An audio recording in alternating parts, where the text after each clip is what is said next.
Finally साथीहरू मुर्रा gang आइसकेको छ सुन्दरामा यो धरहरा हेर्नलाई। आज हामीले चाहिँ यो मुर्रालाई चाहिँ विदेशबाट मगाएको छौँ। यो ल मुर्रा के भन्नुहोस् त मुर्रा ग्याङलाई।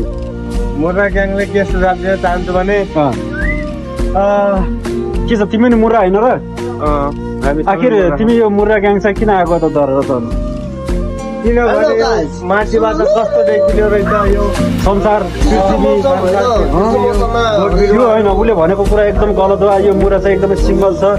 उसलाई चाहिँ कोही मुर्रीहरू भेटिन्छ कि भनेर आएको हो। होइन जानुपर्छ बिस्तारै।